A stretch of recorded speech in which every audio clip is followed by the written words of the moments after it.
అభిమానంతో నన్ను ఇక్కడికి ఆహ్వానించినటువంటి కాకుమాను గ్రామస్తులందరికీ, తెలుగుదేశం పార్టీ, జనసేన, బీజేపీ కార్యకర్తలకు అందరికీ కూడా నా హృదయపూర్వక కృతజ్ఞతలు, ధన్యవాదాలు. Thank you.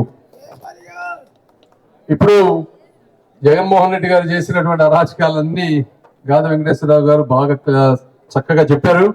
ఆ విషయాల్లోకి వెళ్లకుండా ఒకే ఒక విషయం తీసుకుందాం. పోలవరం ఒకటి తీసుకోండి. మీరు పోలవరం అనేది జగన్మోహన్ రెడ్డి గారు వచ్చిన వెంటనే రివర్స్ టెండరింగ్ అని స్టార్ట్ చేశారు. 4.5 సంవత్సరాల్లో చంద్రబాబు నాయుడు గారు రాష్ట్రం విడిపోయిన వెంటనే తెలంగాణలో ముంపు గ్రామాలన్నింటినీ పట్టుబట్టి మన రాష్ట్రంలో కల్పించి 72% కంప్లీట్ చేశారు. ప్రతి వారం సమీక్షలు చేశారు. ముఖ్యమంత్రి అంటే అది పోవటం, 24 గంటలు పని చేయటం, ఒక పని పూర్తయ్యే విధంగా చేయటం. రివర్స్ టెండరింగ్ తో స్టార్ట్ చేసి మెగా కృష్ణారెడ్డి అనేటువంటి ఒక మెగా కాంట్రాక్టర్ కి జగన్మోహన్ రెడ్డి గారు ఇచ్చారు మిగిలిన పని. అప్పుడు దాకా పనిచేసిన కాంట్రాక్టర్ ని బయటికి పంపించేశారు. ఇది న్యాయమా? ఒక గవర్నమెంట్ ఒక కాంట్రాక్టర్ కి ఇచ్చినప్పుడు అవి పూర్తయ్యేదాకా, వాళ్ళు పని చేయకపోతేనో తప్పులు చేస్తేనో చేయాలి తప్పించి, గవర్నమెంట్ మారిన వెంటనే నీ ఇష్టం వచ్చినట్టు నువ్వు కాంట్రాక్టులు మార్చుకుంటా పోతే ఆ పనులు ఇన్కంప్లీట్ అయితే కాంట్రాక్టర్లకి ఈ ప్రభుత్వాల మీద విశ్వాసం ఉంటుందా? ఇప్పుడు జగన్మోహన్ రెడ్డి గారు కొన్ని మెడికల్ కాలేజీలని అవి ఇవన్నీ ఏవో స్టార్ట్ చేశారు ఎలక్షన్ ముందు స్టంట్ గురించి. నెల రోజుల్లో గవర్నమెంట్ మారుతుంది, తెలుగుదేశం, జనసేన, బీజేపీ ప్రభుత్వం రాబోతా ఉంది. మరి మేము కూడా నీ కాంట్రాక్టర్లను ఇబ్బంది పెట్టలేవా? ఈ పిచ్చి రాజకీయం మాకు తెలియదా? బ్రదర్, మాకు తెలియదా ఈ రాజకీయం? కాబట్టి అయితే నీలాంటి దుర్మార్గపు ఆలోచనలు ఉన్నటువంటి వ్యక్తులం కాదు మేము. మాకు ప్రజా సంక్షేమం ముఖ్యం. కాంట్రాక్టర్లు కూడా ఒక ఆంటర్ప్రెన్యూర్స్, కష్టపడి వేల మందికి ఉపాధి కల్పిస్తూ కష్టాలు పడుతూ వాళ్ళు మనకు ప్రాజెక్టులు కట్టేటువంటి వ్యక్తులు. వాళ్ళను కూడా చూసుకోవాల్సిన బాధ్యత మన మీద ఉంటుంది. ఎందుకు చెప్తున్నాను ఇది అంటే, మెగా కృష్ణారెడ్డి గారు 2% 4% ఈ 4.5 సంవత్సరాల్లో 4% పోలవరం కట్టారంట. అంటే 72 నుంచి 75% వచ్చింది అది.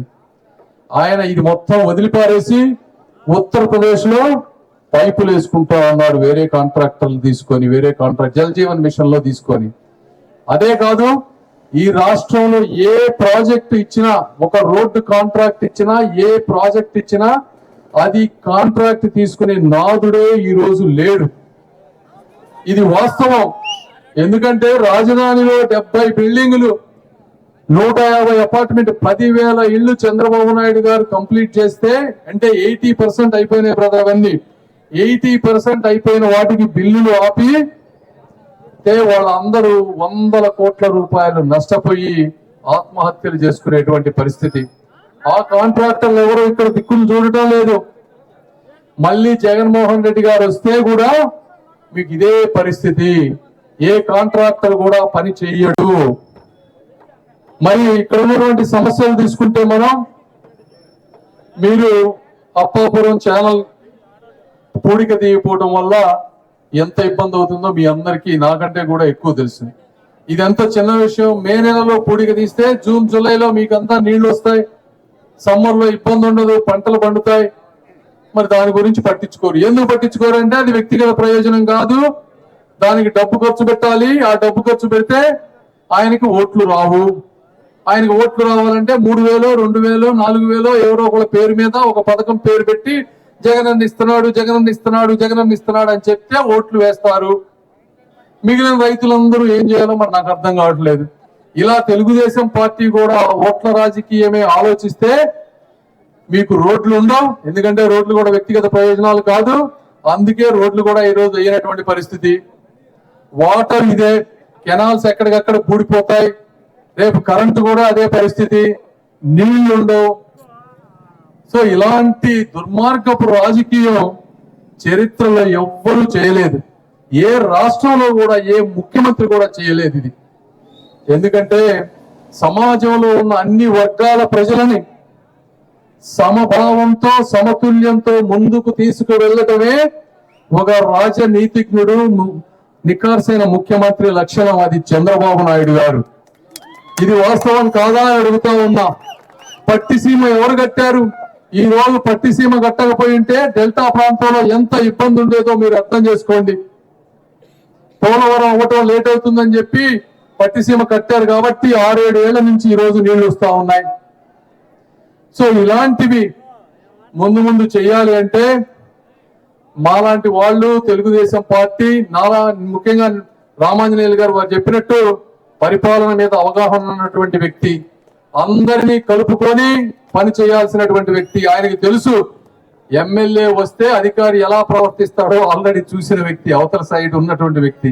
ఇప్పుడు ఆయనే ఎమ్మెల్యేగా వెళ్తే ఏది కావాలన్నా ఆయన నాకు కూడా ఒకటి చెప్తా ఉన్నారు, సార్ సెంట్రల్ గవర్నమెంట్ లో కొన్ని వందల పథకాలు ఉన్నాయి, కొన్ని వేల కోట్ల రూపాయల డబ్బు ఉంది, చాలా మందికి అవి ఎట్లా వస్తాయో కూడా తెలియదు, నేను మీకు కొన్ని ఎక్స్ప్లెయిన్ చేస్తాను, మీరు వెళ్ళి సాధించుకురండి అని చెప్తా ఉన్నారు.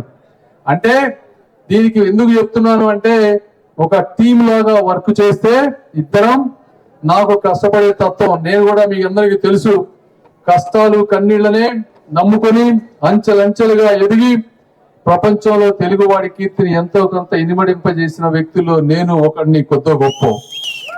అయితే నా మూలాలు మర్చిపోకూడదని నన్ను చదివించిన ఈ ప్రాంతానికి ఏదో ఒకటి చేయాలని ఒక బలమైన ఆశయంతో వచ్చిన వ్యక్తిని, ఢిల్లీలో ఉన్న ప్రతి గల్లీ తిరిగి ఏదైనా సాధించుకు రాగలిగినటువంటి శక్తి, సామర్థ్యం, ఆశయం ఉన్నటువంటి వ్యక్తిని నేను.